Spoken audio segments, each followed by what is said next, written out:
I do not like them, but I defend the right to disagree. This is part of freedom of expression. बिल्कुल, अब जैसे कुरान पाक के जलने की खबर आई है तो पूरी दुनिया में ये आग की तरह फैली है। जहाँ-जहाँ मुसलमान स्ट्राइक हो रही है, मस्जिद के बाहर लोग इकट्ठे हो रहे हैं।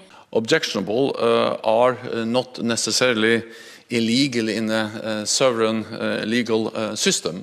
गुफ्तगू आपने सुनी नेटो के चीफ स्टोल्टनबर्ग की, जिन्होंने कहा कि ये अमल जारहाना भी था और काबिल एतराज भी था, लेकिन कानूनी था। वो ममालिक जहां इंसान गुलामों जैसी जिंदगी बसर कर रहे हैं, उसकी जो आलमी रैंकिंग है उसमें सरे फहरिस्त 20 मुल्कों में 7 मुस्लिम मुल्क हैं। ये जो नेटो का जत्था है, ये हर उस अमल, हर उस इक़दाम को कानून के कपड़े पहना देगा, फ्रीडम ऑफ स्पीच के कपड़े पहना देगा। हुकूमत पाकिस्तान और IMF के दरमियान मुआहदे पर दस्तखत हो गए हैं। पाकिस्तान और IMF का 9 माह के लिए स्टैंड बाय मुआहदा तय पा गया है। अगले 9 माह में पाकिस्तान को IMF से $3 अरब मिलेंगे। और वजीर आजम साहब जो है, उन्होंने अल्हम्दुलिल्लाह अल्लाह का शुक्र अदा करते हुए कहा है कि पाकिस्तान ने स्टाफ लेवल एग्रीमेंट जो है वो 9 मंथ की $3 बिलियन के एग्रीमेंट के लिए कर लिया है।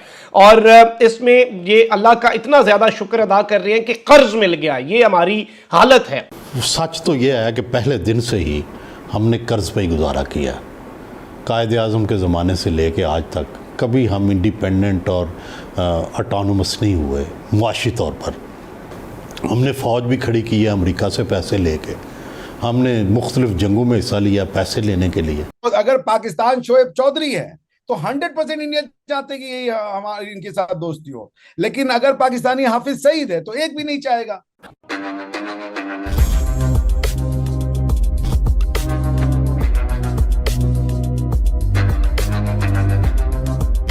नमस्कार दोस्तों, कल आपने ये खबर सुना था कि स्वीडन में ईद के दिन कुरान को जलाया गया, जिसके बाद पूरे मुस्लिम दुनिया से बैकलैश आया स्वीडन के खिलाफ।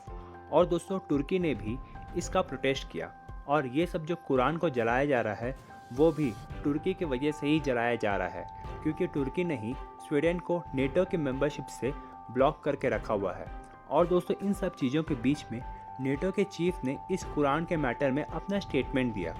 उन्होंने कहा कि कुरान को जो जलाया जा रहा है वो ऑफेंसिव है पर इलीगल नहीं है, ये फ्रीडम ऑफ एक्सप्रेशन में आता है। और दोस्तों, दूसरी खबर ये है कि पाकिस्तान की कड़ी मेहनत के बाद पाकिस्तान को भीख मिल गया है, जिसके बाद पाक पीएम अपना खुदा को याद किए हैं। और इस वक्त पाकिस्तान में खुशी का माहौल छाया हुआ है, क्योंकि उन्हें IMF से कर्जा मिल गया है। तो चलिए दोस्तों, इसी पर आगे पाकिस्तानी मीडिया का रिएक्शन देखते हैं। गुज़िश्ता वीडियो के अंदर हमारी डिटेल के साथ बात हुई। स्वीडन के अंदर एक मरतबा फिर से कुरान मजीद की बेहुरमती का वाक़या, कुरान मजीद को जलाए जाने का वाक़या पेश आया। और स्वीडन की अथॉरिटीज़ की इजाज़त से जो मलून थे, उन्होंने मस्जिद के बाहर ईद उल अज़हा के रोज़ ये मुजाहरा किया और यहाँ पर कुरान मजीद को नज़र आतिश किया गया। मुस्लिम दुनिया का रद्द अमल सामने आ रहा है, स्पेशली तुर्की, जिसकी वजह से स्वीडन के अंदर ये मुजाहरे किए जा रहे हैं। आपको मालूम है कि तुर्की वो मुल्क है जिसने स्वीडन की नेटो की मेंबरशिप को अभी तक अप्रूवल नहीं दिया। इस वजह से स्वीडन के अंदर तुर्की के खिलाफ मुजाहरे चलते हैं। एर्दोगान का जो पुतला है वो भी जलाया जाता है। फिर कुरान मजीद तक जो स्वीडन की अथॉरिटीज़ हैं वो पहुंच गई और इनके पपेट्स इस तरह के मुजाहरे ये मलून मसाजिद के बाहर करते हैं। तो तुर्की का बहुत सख्त रद्द-ए-अमल सामने आया। नेटो का क्या रद्द-ए-अमल सामने आया इस वाक़े पर? जो कुरान मजीद को जलाया गया, कुरान मजीद की बेहुरमती की गई, उस पर नेटो के चीफ स्टोल्टनबर्ग ने क्या कहा, ये सुनिए, उसके बाद बात करते हैं।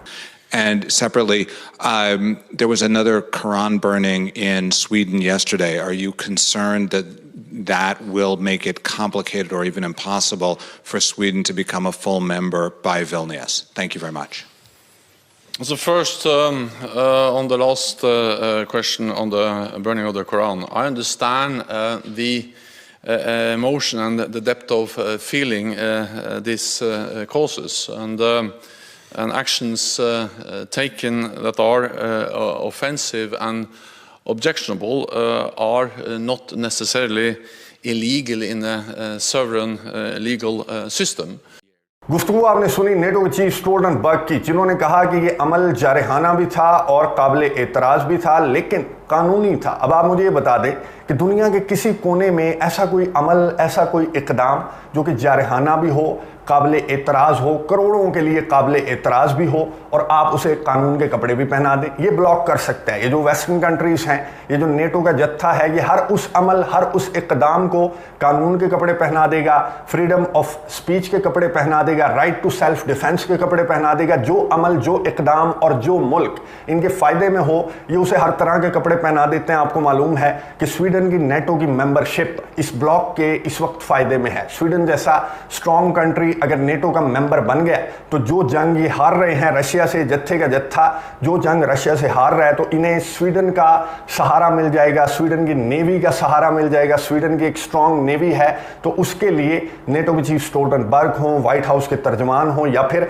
यूरोपियन लीडर्स हों, उन्होंने एक मरतबा भी मजम्मत का लफ्ज़ इस्तेमाल नहीं किया, कंडेम नहीं किया इस वाक़े को जिससे करोड़ों मुसलमानों के जज्बात मजरूह हुए। और यूनाइटेड नेशंस ने कौन सा दिन मुख्तस किया है इस्लामोफोबिया के खिलाफ? 15 मार्च का दिन। यूनाइटेड नेशंस, जिसका आप रोना रोते रहते हैं, यूनाइटेड नेशंस की चार्टर की खिलाफ वर्जी हो गई, यूनाइटेड नेशंस की करारदादों की खिलाफ वर्जी हो गई। जहां तक यूक्रेन का ताल्लुक है, यूक्रेन को राइट टू सेल्फ डिफेंस भी है।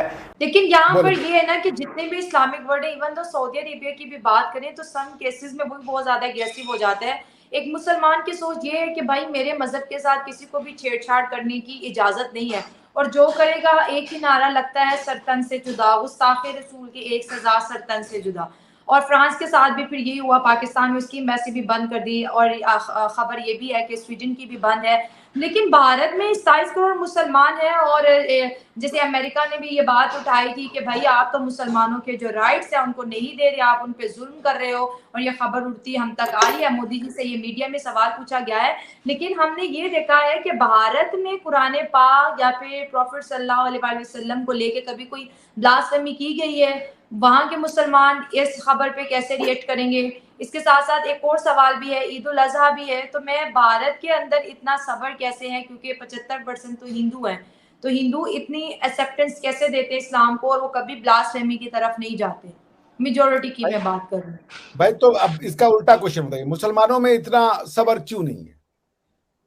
हाँ, जो आप सीखते हो वो आप बनते हो। हमें हमारे जो हमारी ट्रेडिशन रही है वो कह रहा है एकम सद बहुधा विप्लवा वदंती सर्वे संतु सुखिना सर्वे संतु निरामया सर्वे लोकाना सुखिना। हमारे पूर्वजों ने बार बार कहा सब सही है।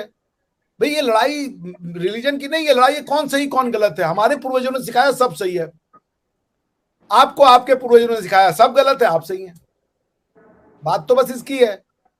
क्या आप ये कह सकते हैं, आप मतलब आप तो बहुत बहादुर है और आप तो बहुत अच्छा काम करिए, मैं आपका खुद ही एक बहुत बड़ा प्रशिक्षक हूं, लेकिन नॉर्मल जो इंसान है वो ये कह पाएगा? नहीं कह पाएगा बेचारा।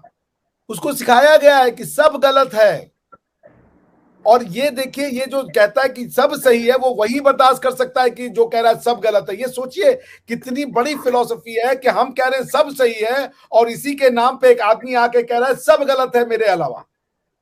कौन बड़ा है? वो जो कह रहा है सब सही है, और उसमें एक आदमी आगे कह रहा है हाँ हम तुम इसी भाई इस्लामिक देश में तो ये कोई जाके बोल नहीं सकता कि सब सही है। हम ही कह रहे हैं सब सही है, तो इस्लाम भी हमारे यहाँ वेलकम है। अब जब इस्लाम हमारे यहाँ वेलकम हो गया तो इस्लाम कह रहा है सब सही नहीं है भैया, अब सब गलत है। तो कौन सही है? वही ना सही है जो कह रहा है सब सही है।